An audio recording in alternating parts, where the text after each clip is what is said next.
بسم اللہ الرحمن الرحیم۔ میں نے مجلس کا آغاز اس انداز سے کیا، یہ بولنے کی ضرورت نہیں ہے کہ کس سورے سے میں نے یہ تلاوت کی۔ یہ وہ سورہ کہ جس کو ہر مسلمان روزانہ کم از کم 10 مرتبہ تو ضرور پڑھتا ہے۔ یہ وہ سورہ کہ جس کے بغیر نماز مکمل نہیں ہوتی۔ سورہ الحمد کہ جس میں اللہ یہ کہہ رہا کہ ایاک نعبد و ایاک نستعین، کہو ہم اللہ سے کہتے ہیں کہ اللہ ہم تیری عبادت کرتے ہیں اور تجھ سے ہی مدد چاہتے ہیں۔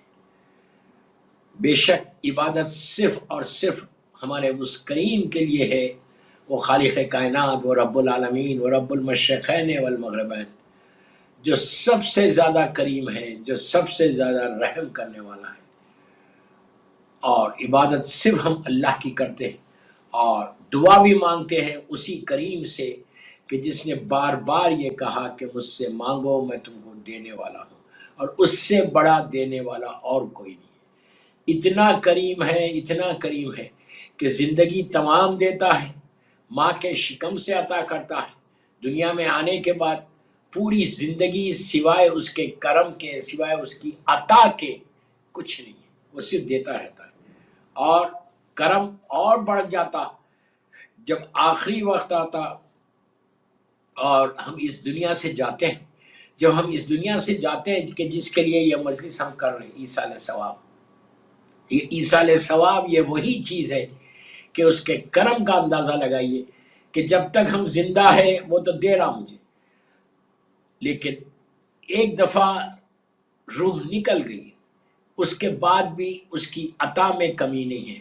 میرا یہ بہت خاص جملہ، میں جان بوجھ کے اس آیت سے میں نے مجلس کا آغاز کیا کہ اس کی عطا میں مرنے کے بعد بھی کمی نہیں ہے، ورنہ اگر وہ نہیں دیتا عمل کا دروازہ ٹھیک ہے بند ہو جاتا اس لیے کہ ہم دنیا سے چلے گئے، لیکن اس کے رحم کا، اس کے کرم کا اتنا ایسے کھولتا ہے کہ ہم تصور بھی نہیں کر سکتے کہ کیسے مرنے کے بعد ہم کو وہ عطا کرتا ہے۔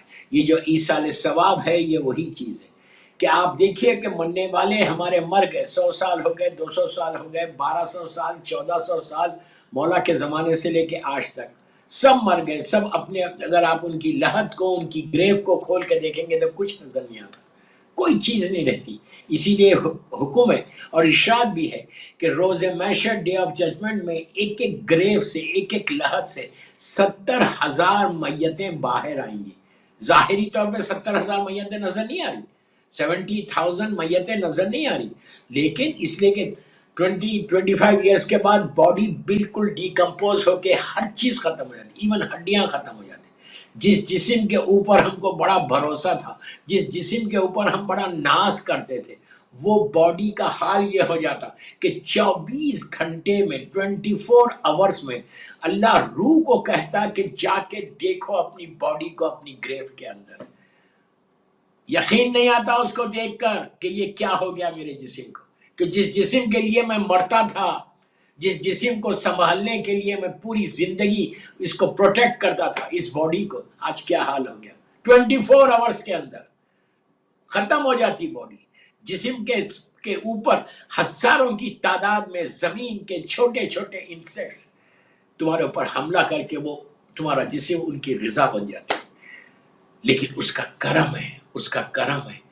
وہاں بھی مرنے کے بعد اگر تمہارے اعمال خراب بھی ہے، اس لیے کہ کوئی یہ نہیں بتا سکتا کہ میرے اعمال بہت اچھے، اللہ مجھے معاف کرے، کرم پروردگار اس کی نعمت مسلسل جو یہ ایصال ثواب ہے یہ وہی ہے۔ اگر تمہارے حالات وہاں پہ صحیح بھی نہیں ہوں گے تو جب تم ایصال ثواب کرتے رہو گے تو تمہارے باپ کے، تمہاری ماں کے درجات کو بلند اللہ کرتا جائے گا، ان تکلیفوں سے دور کر۔ ایک چیز اور یاد رکھو، عذاب نازل کرتے ہوئے اللہ کو کبھی خوشی نہیں ہوتی، رحم نازل کرتے ہوئے خوشی ہوتی، نعمتیں نازل کرتے ہوئے خوشی ہوتی۔ اللہ کبھی نہیں چاہتا کہ اپنے بندے کے اوپر کوئی عذاب نازل کرے۔ اسی لیے آپ دیکھیں کہ جب ہم گناہ کرتے، کتنے میرے گناہ ہیں، کہ گناہوں کی لمٹ ہے، اس کی نافرمانی کی کوئی لمٹ ہے، اس کے ساتھ جو ہم مس بیہیو کر رہے ہیں، وہ بول رہا ہے کہ نماز پڑھو، ہم نماز نہیں پڑھتے. وہ بول رہا ہے جھوٹ مت بولو، ہم جھوٹ بول رہے. وہ بول رہا ہے چہرے پہ داڑھی رکھو، ہم داڑھی نہیں رکھتے. وہ بول رہا ہے لڑکی کو حجاب کرو، ہم حجاب نہیں کرتے. وہ بول رہا ہے میوزک مت سنو، ہم میوزک سنتے. میں مثال دے رہا ہوں، پوری ایک لسٹ ہے اس کی. لیکن اس کے باوجود بھی، میں گناہ کرنے کے بعد بھی، لوگوں کو ہرٹ کرنے کے بعد بھی، وہ فوراً عذاب نازل نہیں کرتے. یہ کرم محمد اور آل محمد کا ہے کہ ہم امت محمدی میں ہیں، اسی لیے اللہ ہمارے اوپر عذاب نازل فوراً نہیں کر رہا، فوراً نہیں کرتا، بلکہ مہلت دیتا، موقع دیتا. کیا کہہ کے موقع دیتا؟ فرشتوں کو بولتا، یہ جو دو فرشتے بیٹھے ہوئے ہیں رائٹ اور لیفٹ کے اوپر، ان سے کہتا کہ اس بندے کے گناہ کو مت لکھو، شاید میرا بندہ میری بارگاہ میں آ کے مجھ سے معافی مانگ لے. آپ سوچو کتنی بڑی بات ہے، کتنی بڑی بات ہے. وہ کہتا کہ شاید مجھے سوری بول دے. اسی لیے میں ہمیشہ بولتا ہوں، آئی آلویز سے، ہر مجلس میں بولتا ہوں پوری دنیا میں، کہ استغفار استغفار، سوری اپنی زندگی کا ایک شعار بنا. شب جمعہ آپ یہ دعا کرو کہ پروردگار تو ہمارے مرحومین کو، ہمارے ماں باپ کو بخش دو. اس کو ایزی مت لو کہ ہم کیا فرق پڑے گا، نہیں. جتنا سوری بولو گے، جتنا استغفار کرو گے، اتنا تمہارے گناہ معاف ہوں گے، تمہاری دعائیں قبول ہوں گی. اگر تم نہیں کرو گے، تمہارا غرور بڑھتا جائے گا، تکبر بڑھتا جائے گا، جس کے نتیجے میں تمہارے سارے گناہ انٹیکٹ رہیں گے، گڈ ڈیڈز تمہارے ختم ہو جائیں گے، بیڈ ڈیڈز سٹارٹ ہو جائیں گے. تو ان کے لیے یہ ایصال ثواب کرو، عبادت کرو اور دعا مانگو. جب بھی دعا مانگو آل محمد کا واسطہ دے کے دعا مانگو. کبھی ڈائریکٹ دعا نہیں مانگنا. ہم ڈائریکٹ کے ماننے والے نہیں ہیں، ہم وسیلے کے ماننے والے ہیں. ہم معصومین کے ذریعے جو کچھ مانگتے، اور جو معصومین کے ذریعے مانگتا اس کو اللہ فوراً عطا کرتا. تو یہ جو ایصال ثواب آپ کر رہے اہل بیت چینل پہ مجلس کر کے، آپ کو اندازہ نہیں. اگر آج ہمارے سامنے سے پردے ہٹ جائے، یا آپ کے مرحومین کو حکم ملے کہ جا کے ان کو بتاؤ کہ اس کا اجر کیا مل رہا، ثواب کیا مل رہا، آپ سوچ بھی نہیں سکتے. ہزاروں لوگ اہل بیت چینل کو دیکھ رہے اس وقت، آپ کی اس مجلس کو جنہوں نے بھی اسپانسر کیا، ہزاروں لوگ دیکھ رہے. ہزاروں لوگوں میں ایک سلوات تو ہو رہی ہوگی، ایک سلوات کا اجر تو مل رہا ہوگا. وہ ایک سلوات پڑھ لے محمد و آل محمد پر، اللہم صل، ایک سلوات کا تو اجر مل رہا ہوگا نا. آپ سوچ سکتے ہیں کہ سلوات کا اجر کیا ہے. میں نے وہ روایت پڑھی تھی، آج وہ روایت نہیں پڑھا. معراج میں اللہ کے رسول نے اس فرشتے سے پوچھا تھا، معراج میں جب سرکار گئے تھے چوتھے آسمان پہ، ایک ایسے فرشتے سے ملاقات ہوئی تھی کہ جو اللہ کی رحمتوں کا حساب رکھتا ہے، جس کے پاس جو بھی اللہ کی رحمت آسمان سے زمین پہ آتی ہے اس کا کیلکولیشن تھا، حساب تھا. تو وہ بیٹھ کے کہتا، اس نے کہا یا رسول اللہ، جب سے میں خلق ہوں اور آج تک کون سا لمحہ، کون سا سیکنڈ اللہ کی کتنی رحمت آسمان سے نیچے آئی، میرے پاس حساب ہے. اگر اللہ پوچھے تو میں اس کا حساب بتا دوں کہ اس دن اس لمحے میں اتنی آئی، اس لمحے میں اتنی آئی. تو آپ نے کہا کہ کیا تو یہ بتا سکتا ہے کوئی ایسی رحمت بھی ہے اللہ کی جو تیرے حساب میں نہیں آتی، تو اس کو کیلکولیٹ نہیں کر سکتا؟ تو اس وقت ایک لمحہ رک کے اس نے کہا جی، ایک ایسی اللہ کی بندہ جب وہ نیکی کرتا ہے، بندہ جب وہ نیکی کرتا ہے، پھر سنو، جب انسان اللہ کا یہ بندہ یہ نیکی کرتا ہے تو اتنی تیز رحمت آتی کہ میں اس کا حساب نہیں کر سکتا. اللہ کے رسول تو سرکار تو جانتے تھے. پوچھا کون سی نعمت؟ تو اس نے اس وقت کہا تھا کہ جب آپ کے اوپر آپ کی امت، آپ کے اور آپ کی اولاد کے اوپر درود بھیجتے ہیں تو اللہ کی رحمت اتنی تیز زمین پہ آتی کہ میں اس کا حساب نہیں کر سکتا. اس نے یہ نہیں کہا کہ 100، اس نے یہ نہیں کہا کہ 5، اس نے کہا ایک سلوات.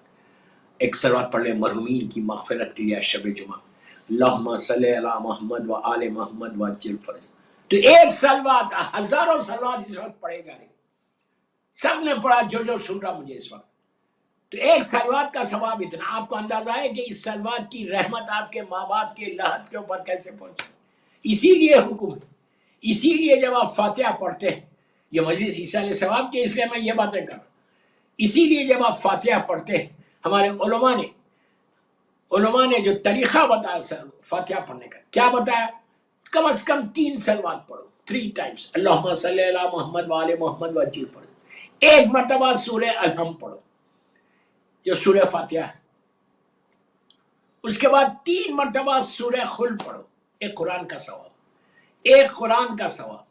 اب میں ایک بات یہاں روک کے بولتا ہوں، ہر نماز کے بعد اور ایک بہترین طریقہ شب جمعہ، ہر نماز کے بعد جب بھی آپ نماز پڑھتے کم از کم 5 نمازیں تو پڑھتے ہیں دن بھر میں، ہر نماز کے بعد جب آپ مظلوم بی بی کی تسبیح پڑھتے، تسبیح پڑھنے کے بعد 3 مرتبہ سورہ خلق پڑھیں، بسم اللہ الرحمن الرحیم، قل هو اللہ احد اللہ الصمد لم یلد ولم یولد ولم یکن له کفوا احد، 3 مرتبہ سورہ خلق۔ اور یہ سورہ پڑھ کے 3 مرتبہ زمانے کے امام کو ہدیہ کر دو، زمانے کے امام کو گفٹ کر دو۔ یہ 3 دفعہ سورہ خلق پڑھنے سے ایک قرآن مجید کا ثواب ہے۔ تو آپ ایک قرآن مثال کے طور پہ روز زمانے کے امام کو 5 مرتبہ، 5 نمازیں پڑھ رہا، آپ دوسری نمازوں کے بعد بھی پڑھ سکتے ہیں، لیکن کم از کم منیمم آپ جو واجب نماز پڑھ رہے ہیں یہ 5 نمازوں کا سال میں 3 مرتبہ سورہ خلق پڑھ کے آپ ہدیہ کر دو زمانے کے امام کو۔ تو آپ کو پتہ ہے کہ اسلام میں ہدیہ کا لینا لازم ہے۔ کوئی اسلام میں جناب سلمان کے واقعے میں آپ کو ملے گا کہ اسلام میں جب بھی کوئی ہدیہ دے، آپ کو گفٹ دے، تو آپ اس کو ضرور لینا، غریب دے یا امیر دے، گفٹ اسلام میں جائز ہے، لینا ہے، اس لیے کہ سامنے والا جو آپ کو دے رہا آپ اس کو لے لو۔ تو آپ سوچو کہ اگر آپ سورہ قرآن کا پورا قرآن اگر زمانے کے امام کی بارگاہ میں 5 مرتبہ دن بھر میں ہدیہ کرو اور امام لے گا، اور جب بھی کوئی گفٹ دیتا ہے تو لینے والا اس کو چہرے کو دیکھ کے لیتا ہے، اس کے چہرے پہ نگاہ ڈالتا ہے، مسکراتا ہے۔ تو میں یہ کہتا کہ 5 مرتبہ ایوری ڈے زمانے کا امام میرے چہرے کو دیکھ کے مسکرائے۔ میرے اعمال ایسے ہیں کہ مولا مجھے دیکھیں گے، مجھے مولا کبھی نہیں دیکھیں گے، لیکن جب آپ تحفہ دیں گے تو امام تم کو دیکھے گا، 1 دفعہ 2 دفعہ 3 دفعہ 4 دفعہ 5 دفعہ۔ اور جب آپ کو مسلسل آپ یہ کر رہے، ان کی نگاہ اگر میرے چہرے پہ آ جائے تو آپ کیا سمجھ رہے؟ امام کی نگاہ رحمت کی نگاہ ہے، امام کی نگاہ کرم کی نگاہ ہوتی ہے ہمیشہ۔ اگر میرا مولا مجھے دیکھ لے تو میری تقدیر یوں ہی بدل جائے۔ تو ہر نماز کے بعد 3 مرتبہ سورہ خلق پڑھ کے آپ زمانے کے امام کو ہدیہ کرو، اور ہدیہ کرنے کے بعد بولو مولا اچھا اب یہ جو ہدیہ کر رہے ہیں نا، یہ ہدیہ یہ نیت کرو کہ مولا یہ جو میں نے آپ کو گفٹ دیا ہے on behalf of my مرحوم فادر، behalf of my مرحوم مدر، آپ کے سارے مرحومین کی نیابت میں، سارے مرحومین کی نیابت میں آپ یہ دے دو۔ تو 5 دفعہ تمہارے امام کو تم نے ہدیہ کیا، اور 5 دفعہ تمہارے سارے مرحومین کو ایک قرآن کا ثواب پہنچا، ایک قرآن کا ثواب۔ انہیں 5 قرآن آپ روز پڑھ کے، یہ پاسبل تو نہیں ہے کہ میں روز 5 قرآن ختم کروں، یہ پاسبل نہیں، لیکن تم نے اگر اس انداز سے پڑھا، ایزیسٹ وے اللہ کی رحمت کو اپنی طرف لینے کے لیے، اللہ کی نعمتوں کو اپنی طرف لینے کے لیے، تم کو نہیں تمہارے ماں باپ کو اس کا ثواب کتنا مل رہا ہے۔ آپ یہ سوچو صرف کہ ماں باپ کو کتنا بڑا گفٹ ملے گا کہ 5 قرآن روز آپ پڑھ کے، مثال کہ اگر آپ پڑھ رہے، ایک قرآن بھی پڑھ رہے 1 مہینے میں تو بہت بڑی بات ہے، پڑھ کے دو، اگر نہیں دے رہے تو کم از کم یہ 3 سورہ خلق پڑھ کے 5 قرآن کا ثواب اپنے والدین کو، اپنے مرحومین کو ایصال ثواب کرو۔ تھرسڈے اب مثال کی طور پہ آپ اس وقت بیٹھے ہوئے، بیٹھ کے میری مجلس سن رہے، 3 قل اللہ بیٹھے بیٹھے خاموشی سے پڑھیں، پڑھ کے زمانے کے امام کو ہدیہ کرو۔ امام زمانہ کے تھرو جائے گا، معصومین کے تھرو جائے گا، تو اس کا ثواب ہی کچھ اور ہوگا، اس کی رحمت ہی کچھ اور ہوگی۔